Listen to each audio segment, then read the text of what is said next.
అయ్యయ్యో!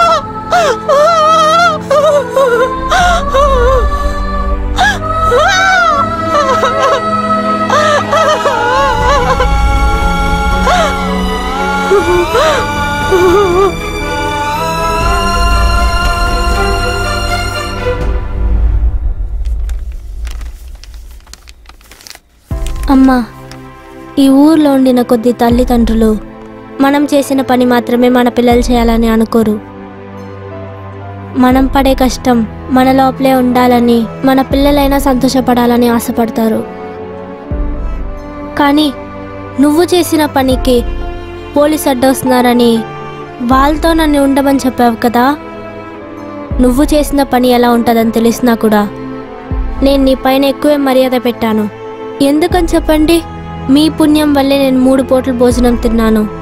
మీరు ఇన్ని రోజులు నన్ను పెంచింది కూతురు సంతోషంగా ఉండాలని కాదు.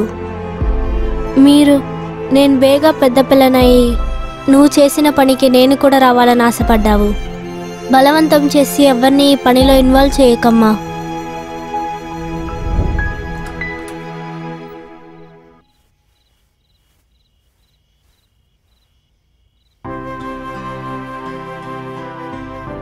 మీ కన్నీళ్లు చూసి ఇక్కడ కరిగే మనసులు ఎవరు లేరమ్మా. ఈ బిజినెస్ కోసమే సొంత కూతుర్ని బలించారమ్మా తను. అలా ఉన్నప్పుడు నీ కన్నీళ్లకి విలువ ఉంటుందా ఏంటి? లేచి కాస్త తినమ్మా.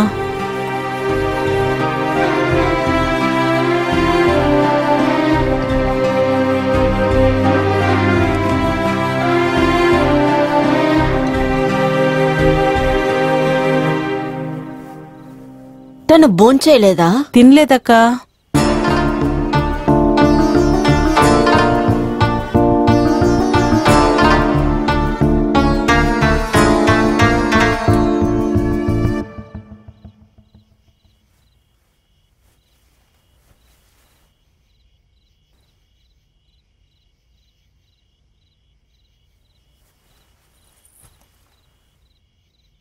తినకుండా ఎలాగమ్మా ఉంటావు?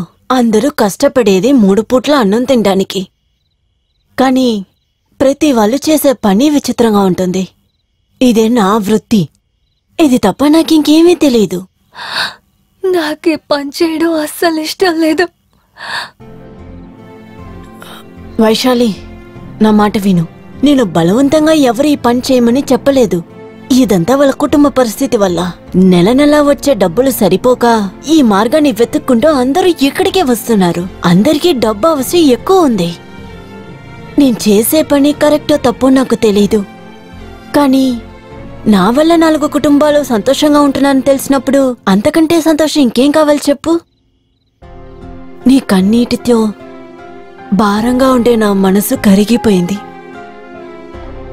నువ్వు ఆ రోజు అలా అరుస్తూ ఉన్నావు. కానీ నా కూతురు నువ్వు అలా అరిచి గోల పెడుతున్నప్పుడు నేను ఏమీ చేయకుండా అలాగే కూర్చున్నాను. నిన్ను చూసినప్పుడల్లా నాకు నా కూతురే గుర్తుకొస్తుందమ్మా. అందుకు నేను ఒక నిర్ణయం తీసుకున్నాను. నువ్వు ఈ పని చెయ్యక్కర్లేదు. నేనే నీకు ఒక మంచి చోట్ల పని రికమెండ్ చేశాను. నేను నీకిచ్చిన ₹1,00,000 కూడా నువ్వు నాకు ఇవ్వక్కర్లేదు, సరేనా? Thank you. మీ డబ్బుల్ని నేను త్వరగా తిరిగి ఇచ్చేస్తాను. నీ థ్యాంక్స్ వద్దు, నువ్వు డబ్బులు ఇవ్వక్కర్లేదు. నువ్వు ఇంటికొచ్చిన కొత్తల్లో ఎంత సంతోషంగా ఉన్నావో అదే సంతోషంతోనే ఇక్కడ నా కూతురులాగా ఉండమ్మా. అది చాలు. నేను నీలాగే సినిమాలో హీరోయిన్ అవ్వాలనే ఇక్కడికొచ్చాను. కానీ నాకున్న కష్టాల ముందు నా కళ ఇప్పుడు పెద్దగా అనిపించడం లేదు. అందుకే నా ఆశయాలకి నేను సమాధి కట్టేశాను. అది ఎప్పటికీ అసలు బయటికి రాదు. ఫస్ట్ టైం నేను బస్ స్టాప్ లో చూసినప్పుడు, నీ సినిమా కళల గురించి నాతో చెప్పినప్పుడు, నేను సినిమాని వదిలేసినా సినిమా నన్ను వదలదని అర్థం చేసుకున్నాను. అందుకే నీతో నేను ఫ్రెండ్షిప్ చేశాను, నిన్ను లవ్ చేశాను. కానీ నేనున్న చోటు నీకు తెలిస్తే నువ్వు నన్ను వదిలి దూరంగా వెళ్ళిపోతావనే నేనున్న చోటు గురించి నీతో చెప్పలేదు. బయట ప్రపంచానికి అది ప్రాస్టిట్యూషన్ హౌస్ గానే కనిపిస్తుంది. కానీ దాన్ని నా సొంత ఇంట్లో మార్చింది మంగళ అక్క.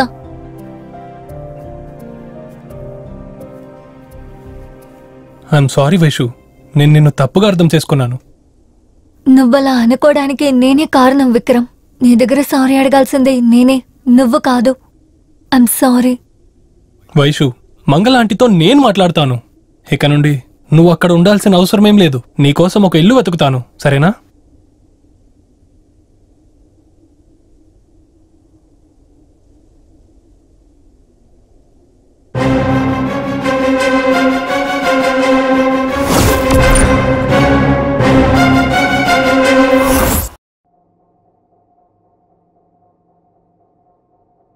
తలా తోక లేకుండా మాట్లాడుతూ ఉండమాక.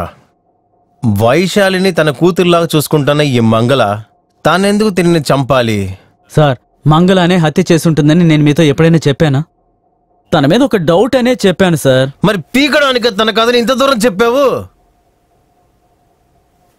ఈ ముగ్గురులో వైశాలి డెడ్ బాడీని కొండపై నుంచి ఎవరు విసిరేసి ఉంటారు? కొండ మీద నుండా? సార్, వైశాలి చనిపోయింది ఎమ్మెల్యే ఇంటి పక్కన, మార్తాండం గుహ పక్కన, మంగళ పీజీ పక్కన. కరెక్టే కదా సార్? రే, ఇలాగే మాట్లాడుతున్నాడు.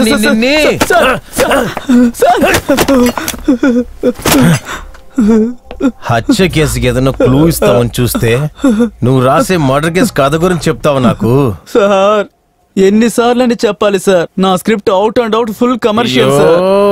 రే వెదవా, ఒకే అమ్మాయి 3 చోట్ల ఎలా చనిపోతుంది? నాకు అదే డౌట్ సార్. ఎమ్మెల్యే ఇంటి పక్కన, మార్తాండం గుహ పక్కన, సిటీ సర్కిల్ పక్కన ముగ్గురు వైశాలిలు చంపబడ్డారు. ఒకవేళ మన వైశాలి కూడా వాళ్ళల్లో ఉండొచ్చనే చెప్తున్నాను. హత్య చేయబడ్డ ముగ్గురు అమ్మాయిల పేర్లు వైశాలియే. అదే కాకుండా మనం వెతుకుతున్న అమ్మాయి పేరు కూడా వైశాలియే.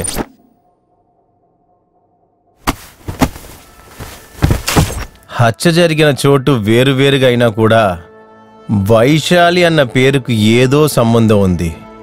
అక్కడ జరిగిన 4 హత్యలు కూడా ఒక్కొక్కటి ఒక్కొక్క స్టేషన్ లిమిట్లో వస్తుంది. హత్య చేసినోడు ఎవడో చాలా బ్రిలియంట్గా ఆలోచించి చేశాడు. ఎవడాడు? ఎవరికి తెలుసు sir?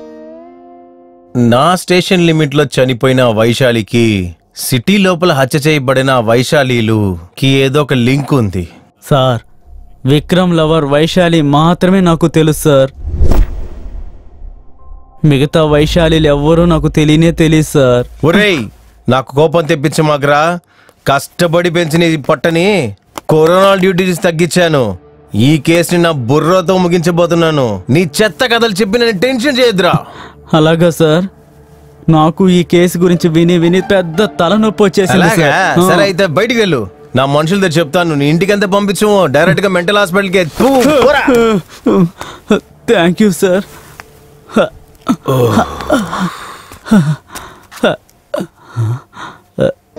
Sir sir, producer appointment ఇచ్చాడు సార్. నేను వెళ్ళి కథ చెప్పాలి. ఇంతసేపు చెప్పింది చాలదా? రే కృష్ణ సార్, ఎమ్మెల్యే లింగయ్య, మంత్రగాడు మార్తాండ, పీజీ ఓనర్ మంగళ, వీళ్ళ ఫోటోస్ అండ్ డీటెయిల్స్ కావాలి. Okay sir. నాకు వెంటనే కావాలి. Okay sir. తర్వాత వాళ్ళు ఎక్కడున్నా సరే ఎత్తుకురండి. అలాగే సార్.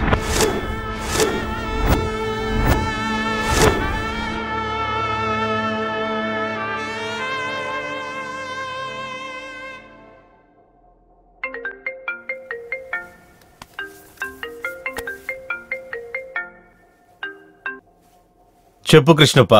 సార్, లింగయ్య, మార్తాండ, మంగళ వాళ్ళు ఎస్కేప్ అయి 4 రోజులైంది సార్.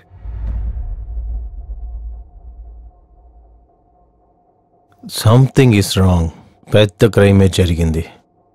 ఈ కేసులో నన్ను ఇలా పిచ్చెక్కించే ఆ సైకో ఎవరు? తను ఒక్కరోజు గుండెని రాయిగా మార్చుకుంటే బలి ఇచ్చేద్దాము. కేవలం తన ప్రాణమే కదా.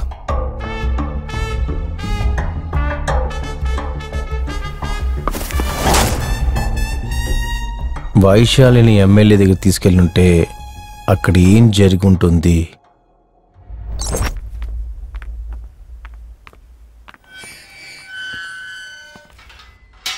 విక్రమ్, నన్నెందుకు ఇక్కడికి తీసుకొచ్చావు? నీకొక సర్ప్రైజ్ ఇద్దామనే.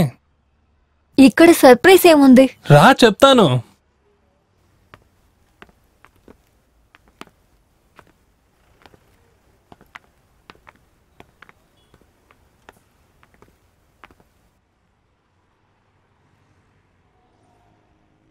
సర్ప్రైజ్ ఏంటో చెప్పు. నువ్వు కట్టిన సమాధుల లోపల నుంచి నీ కళలన్నీ బయటికి తీసుకురావాలనే. అంటే ఏంటి? అలా అయితే నేను హీరో అవ్వాలంటే నువ్వే హీరోయిన్. ఏంటి జోకా? నిజంగానే వైషు, మన సినిమాలో నువ్వే హీరోయిన్. అన్నిటినీ మర్చిపోయి ఇప్పుడే ప్రశాంతంగా ఉన్నాను. మళ్ళీ ఆ కళల్ని నువ్వు నాకు గుర్తు చేయకు విక్రమ్. ఒక లవ్వర్గా నీ ఆశలన్నీ నెరవేర్చకపోతే నేనెందుకున్నాను? ఈ ఒకే ఒక సినిమాలో మాత్రం హీరోయిన్ గా నటించు. దాని తర్వాత నీకు నచ్చితే చెయ్యి, లేదంటే వద్దు.